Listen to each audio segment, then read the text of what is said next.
नमस्कार, मी हरिश्चंद्र देहुगावकर.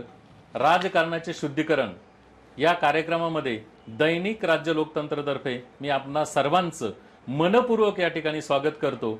आणि स्वागत याच्यासाठी कारण आपण या ठिकाणी जमलेलो आहोत सर्व पक्षाचे कार्यकर्ते, सर्व पक्षाचे सर्वेसर्वा या प्रभागातले आपण या ठिकाणी जमलेलो आहोत.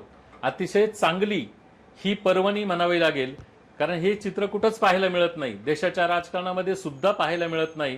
आणि तुम्ही या ठिकाणी या प्रभागातल्या स्थानिक लोकांचे प्रश्न सोडवण्यासाठी आपला पक्ष, या पक्षांचे विचार घेऊन या ठिकाणी एकोपा, या लोकांच्या विचारासाठी एक मत घेऊन या ठिकाणी तुम्ही तुमचे विचार घेऊन त्यांच्या समस्या सोडवत आहात.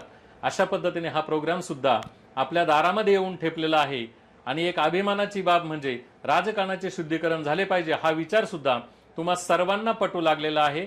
या अर्थाने दैनिक राज्य लोकतंत्रची ही चळवळ आपल्या दारापर्यंत येऊन ठेपलेली आहे.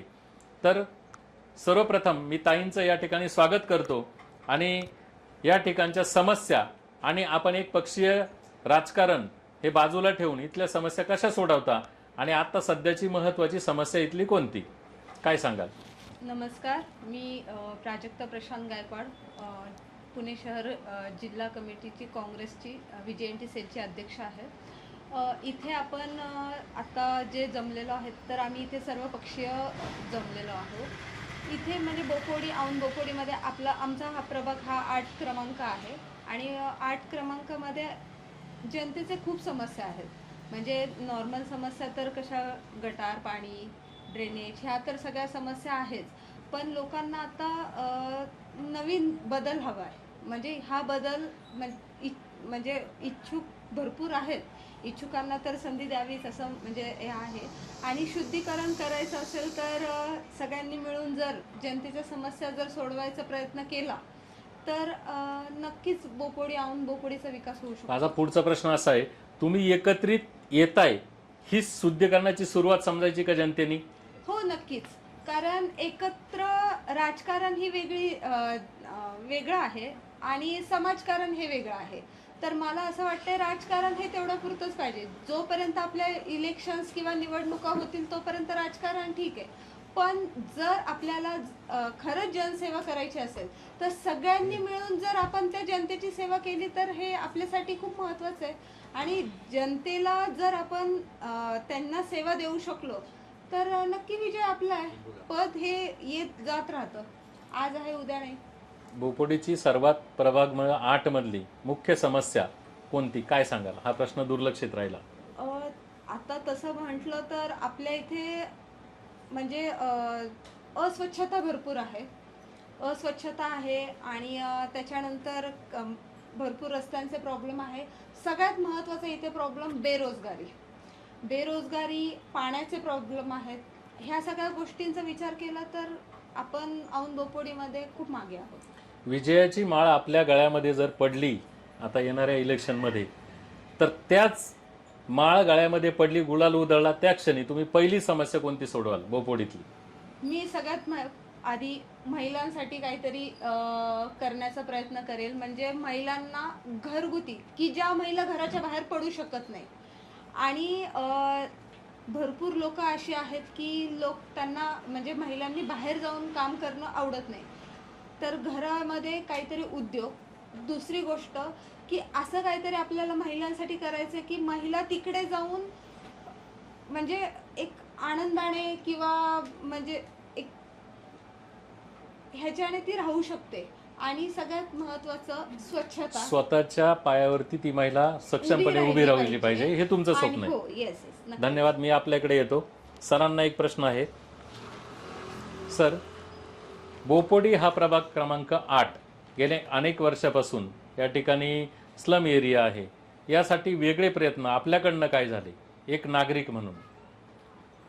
या ठिकाणी काही स्लम एरियाचा जो भाग आहे या ठिकाणी पुनर्वसन झालेलं आहे. इथून काही DP रोडला गेलेले आहेत, कारण इथे या ठिकाणी नदीच्या काठ्याला जी झोपडपट्टी होते त्याचं पुनर्वसन या ठिकाणी काँग्रेसच्या काळामध्ये झालेलं आहे. त्यानंतर या ठिकाणी सर्व नंबर 26मध्ये देखील काही झोपडीधारकांना या ठिकाणी चांगल्या घरामध्ये म्हणजे राहण्याचा योग आलेला आहे. आणि दुसरी गोष्ट म्हणजे आपण आता बोललात की सर्वांनाच चांगली घरं का मिळत नाही, हा माझा पुढचा खरं तर प्रश्न आहे की काही लोकांना चांगल्या घरामध्ये राहण्याचा योग आला, मग सर्वांनाच तो का नाही आला, याविषयी आपण काय सांगाल?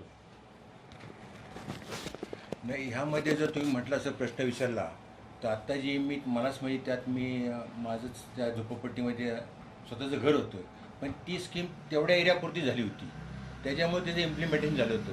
पण आता त्यांचं बाकीचं पण शासनाचं चालू आहे की टप्प्याटप्प्याने त्या स्कीम इम्प्लिमेंटेशन चालू आहे ते, त्यामुळे ते सगळ्यांना चांगली अत्याधुनिक दर्जाची घरं मिळतील. बर, आपल्यासाठी देणार आहे उत्तर? बर, सर्वप्रथम त्यांची ओळख घ्या. आता एक ओळख या टाईप. माझं नाव रवींद्र सदानंद असं बरं. गायकवाड. हां. रवींद्र सदानंद गायकवाड. मी राहिला प्रभाग क्रमांक 8, गणेशनगर, बोपोडी पक्ष येथे राहतो. पक्ष पक्ष राष्ट्रवादी काँग्रेस पक्ष, शरद पवार चंद्रजी. संपूर्ण देशात, प्रभागामध्ये, सर्वत्र जसे या ठिकाणी तुम्ही सर्व पक्षाचे कार्यकर्ते इथल्या समस्या सोडवण्यासाठी एकत्रित आलात, अशा प्रकारचा एकोपा केंद्रामध्ये दिसतो का? नाही दिसत. नाही. मग तो इथे दिसतो. मग याच्यासाठी राजकारणाच्या शुद्धीकरणाची गरज आहे का? आपलं काय मत आहे? राजकारणाचे शुद्धीकरण करणं हे याची गरज आहे, पण इथे जे काय आम्ही राजकीय निवडून दिलेले नगरसेवक आहेत, हे नगरसेवक ज्या कारणानिमित्त आम्ही निवडून दिले त्यापैकी कुठलेही काम करत नाही. एकीकरण हे दाखवतच नाही. हे आता असे करतात की स्वतंत्र आम्ही आमच्या जीवावरती निवडून आलेलो आहोत. जे काही काम करायला पाहिजे होते त्यातले 25% पण काम केलेले नाही. रोड सर्वीकडे स्वच्छता अभियान चालू केलं, बोपडीमध्ये स्वच्छता अभियान हे झालं नाही. फक्त फोटोवर दिसण्यापुरतं स्वच्छता अभियान झालं. इथं आज 10 वर्ष झाले नगरसेवक म्हणून आम्ही निवडून दिलं. त्या नगरसेवकमध्ये 10 वर्षात असे 10 कामं पण त्यांनी केलेली नाहीत की ही कामं त्यांनी केलेली आहेत. आज बोपोडी विभाग हा लय मोठा आहे. इथं साधे अग्निशामक दलाच्या सुविधासुद्धा बोपोडीमध्ये नाही आहेत. आज कित्येक वर्ष झाले बोपोडीचे आमदार होऊन गेले, महापौर होऊन गेले, बोपोडीतनं नगरसेवक होऊन गेले, पण इथे बोपोडीमध्ये अग्निशामक दलाचं एकही सुद्धा स्थळ झालेले नाही. बोपोडी गावामध्ये आज संजय गांधी रुग्णालय हे बोपोडी गावात 10 वर्ष झाले तयार होऊन, ते अजूनही तयार होत नाही, ते चालू करता येत नाही. नगरसेवक बाकी काही कामं करण्याच्या गोष्टीत पुढे नसतात. पण औषधाचा इतर आमच्या लोकांना, बोपडीकरांना एवढा काही त्रास होतो. थोडं जरी एमर्जन्सी करायची म्हटलं, कॅन्टोमेंटला गेल्यानंतर कॅन्टोमेंट हॉस्पिटल म्हणतं तुमच्या बोपडीची लोक आम्ही घेऊ शकत नाही. हा आमचा कॅन्टोमेंट एरिया आहे, आणि जर आम्ही एमर्जन्सी म्हणून गेलो तर आमच्याकडून ते डबल चार्ज आकारून सुद्धा आमच्यावर एक उपकार केल्यागत वागणूक करतात. बोपडीमध्ये ही पूर्ण सर्व काही सोयी असताना सुद्धा ही कामं नगरसेवकाची असताना नगरसेवक लोक स्वतःच्या बापाची, स्वतःच्या आईची यांचे नावं देण्याकरता पाहिजे ते करू शकतात, पण हॉस्पिटल चालू करण्याच्या बाबत त्यांनी काही कारवाई केलेली नाही. आज 10 वर्षात एकदाही असं दिसून आलेलं नाही की यांनी हॉस्पिटल चालू करण्याकरता काही प्रयोग केलेले आहेत, काही योजना राबवल्या आहेत, असं काही नाही. हॉस्पिटल चालू होण्याच्या अगोदरच आपल्या बापाचे नाव देण्याचा मोठा कार्यक्रम घेऊन हॉस्पिटलला नाव देण्यात आलं, पण ते हॉस्पिटल अजूनही अद्याप चालू नाही. धन्यवाद. ताई, आता पक्षीय राजकारण तुम्ही बाजूला ठेवलंय. पक्ष म्हणजे त्यांची मतं नाही विसरलेली तुम्ही, परंतु तुमच्या स्वप्नातील या देशाचा नेता आणि प्रभाग 8 मधला नेता, या दोन्हींमध्ये कोणतं साम्य असलं पाहिजे जेणेकरून तो देश सेवा करेल? पक्षाचा नेता आणि देशाचा नेता जर तुम्ही मला विचारत असाल तर प्रभाग 8चा नेता बोपोडीतला आणि देशातला टॉपचा नेता, त्यांच्यामध्ये कोणत्या प्रकारचे साम्य गुण असायला पाहिजे जेणेकरून देश सेवा घडेल? मतभेद नाही केले पाहिजे आणि राजकारण हे बाजूला ठेवलं पाहिजे. राजकारण बाजूला ठेवून मतभेद न करता आणि लोकशाही जपून जर तो नेता भेटला तर हा देश आपला नक्कीच पुढे जाईल. बर, तुम्ही म्हणता तुमच्या मनातील, तुम्ही जरा वेळ असं विसरून जा का मी इथली पक्षाची कार्यकर्ती आहे, पण तुमच्या मनातील आयडियल हिरो या इलेक्शनमध्ये निवडून येणारे, त्याच्याकडनं तुमच्या काय अपेक्षा आहेत आता सध्या? आपल्या औंध बोपोडीमध्ये स्लम एरिया खूप जास्त आहे. त्याचं सुशोभीकरण तर झालंच पाहिजे. महिलांना रोजगार मिळाले पाहिजेत. इथे युवा युवती खूप आहेत, तर त्यांना काहीतरी पुढे जाण्यासाठी काहीतरी योजना राबवल्या पाहिजेत. म्हणजे त्या शिक्षणाच्या बाबतीत असू देत, नोकरीच्या बाबतीत असू देत, त्या योजना राबवल्या पाहिजेत. प्रत्येक महिलेला आणि युवा युवतींना इथे खूप सुशिक्षित आहेत, काम किंवा काही म्हणजे त्यांना रोजगार हा मिळालाच पाहिजे. आणि आता अशी परिस्थिती आहे की घरामध्ये 2 माणसं असली तरी दोघं जर काम करतील तर आपलं घर चालतंय. आणि मुलांच्या शिक्षणासाठी कंपल्सरी हा पैसा किंवा काही रोजगार लागतोच. इथे स्कूल्स आहेत, म्हणजे तुम्ही जर स्कूल्सची परिस्थिती बघितली तर खूप वाईट आहे. तर शिक्षणासाठी जर महानगरपालिकेची जरी शाळा आहेत तर त्याच्यासाठी पण काही योजना राबवल्या पाहिजेत. म्हणजे माझी अपेक्षा अशी असेल. आणि औंध बोपोडी ही खूप स्वच्छ आणि सुंदर अशी पुण्यामध्ये आपली ओळख झाली पाहिजे. आपण आता शिक्षणाबद्दल बोललात सर, आपल्यासाठी एक प्रश्न आहे. तर ह्या शिक्षणाचं जे आता जे पाळंमुळं अगदी सर्वसामान्याला ती भोगावी लागली. विषय तुम्हाला सांगतो, नॉनस्टॉप 8वी म्हणजे 8वी पर्यंत नापास करायचं नाही हा जो कायदा आणला गव्हर्नमेंटनी, आणि आता कुठंतरी त्यांना कळून चुकलं की आता नाही, हे चुकीचं होतं. पण ह्या 15 वर्षात त्या मुलांचं जे नुकसान झालं ते आपल्याला कुठंतरी दिसतंय.